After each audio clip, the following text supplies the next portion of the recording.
Hi friends, ಅವರೆಕಾಳು mixture. ಅವರೆಕಾಳು ಸ್ವಲ್ಪ ತೊಗೊಂಡಿದ್ದೀನಿ, ಕಡಲೆಪಪ್ಪು ಮತ್ತು ಕಡಲೆಕಾಯಿ ಬೀಜ, ಇಲ್ಲಿ ಬೆಳ್ಳುಳ್ಳಿ ಸ್ವಲ್ಪ, ಕರ್ಬೇವಿನ ಸೊಪ್ಪು. ಬನ್ನಿ ಇವಾಗೆಲ್ಲ ಒಂದೇ ಮಾಡ್ತೀನಿ. ಸೊ ಇವಾಗ ಸ್ವಲ್ಪ ಅವರೆಕಾಳನ್ನು ನೆನೆಸ್ಬಿಟ್ಟು ಇಟ್ಬಿಡೋದು. ಸ್ವಲ್ಪ ನೋಡಿ, ಸ್ವಲ್ಪ ನೀರು ಹೋದ ತಕ್ಷಣ ನಾವು ಫ್ರೈ ಮಾಡ್ಕೋಬೋದು.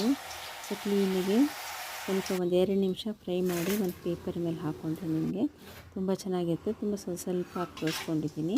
ಸೊ ಕಡಲೆಕಾಯಿ ಬೀಜ ಕೂಡ ಫ್ರೆಶ್ಶಾಗಿ ನೀವು ಯಾವಾಗ ಬೇಕೋ ಆ ಕಡೆ ಸ್ವಲ್ಪ ಹಾಕ್ಕೊಂಡು ಮಾಡ್ಕೋಬೋದು. ಸೊ ಕಡಲೆಕಾಯಿ ಬೀಜನೂ ನಾನು ಸ್ವಲ್ಪ ಹಾಕ್ಕೊಂಡಿದ್ದೀನಿ.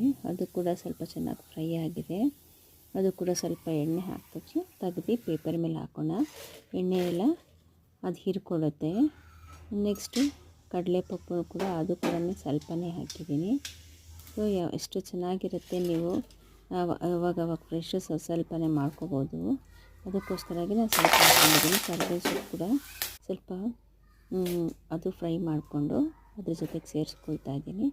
ನಂತರ ಒಂದು 2 ಮೆಣಸಿನ್ಕಾಯಿ ತೊಗೊಂಡು ಅದು ಸ್ವಲ್ಪ ಫ್ರೈ ಆದ ತಕ್ಷಣ ಅದು ಕೂಡ ಇದಕ್ಕೆ ಸೇರಿಸ್ಕೊಳ್ತೀನಿ. ನಂತರ ಅದಕ್ಕೆ ನಾನು ಇವಾಗ 2 ಬೆಳ್ಳುಳ್ಳಿ ಜಜ್ಕೊಂಡಿದ್ದೀನಿ. ಸೊ ಅದನ್ನು ಸ್ವಲ್ಪ ಕಲರ್ ಬ್ರೌನ್ ಬಂದ ತಕ್ಷಣವೇ ಹಾಕ್ಕೊಳ್ತಾ ಇದ್ದೀನಿ. ಅದನ್ನು ಎಷ್ಟು ಚೆನ್ನಾಗಿರುತ್ತೆ ಈವ್ನಿಂಗ್ ಟೈಮ್ ಸ್ನ್ಯಾಕ್ಸ್ ಅಂತ ಮಕ್ಳಿಗೆ ಅವಾಗವಾಗ ನೀವು ಫ್ರೆಶ್ಶಾಗಿ ಮಾಡಿಕೊಡ್ಬೋದು. ಸೊ ಎಣ್ಣೆ ಎಲ್ಲ ಹೀಟಿದೆ, ತಣ್ಣಗಾಗಿದೆ. ಇವಾಗ ನಾನು ಒಂದು ಬೌಲಲ್ಲಿ ಹಾಕ್ಕೊಳ್ತಾ ಇದ್ದೀನಿ. ಸೊ ಇವಾಗ ಇದಕ್ಕೆ ನಾನು ಖಾರದ ಪುಡಿ, ಉಪ್ಪು ಎಲ್ಲ ಸೇರಿಸ್ಕೊಳ್ತೀನಿ. ಸೇರಿಸ್ಕೊಂಡು ಚೆನ್ನಾಗಿ ಮಿಕ್ಸ್ ಮಾಡ್ಕೊಳ್ತೀನಿ. ಸೊ ಇವಾಗ ಇದು ರೆಡಿ ಇದೆ. ಮಕ್ಕಳಿಗೆ ಈ ಥರ ಕೊಡ್ಬೋದು. Thank you for watching.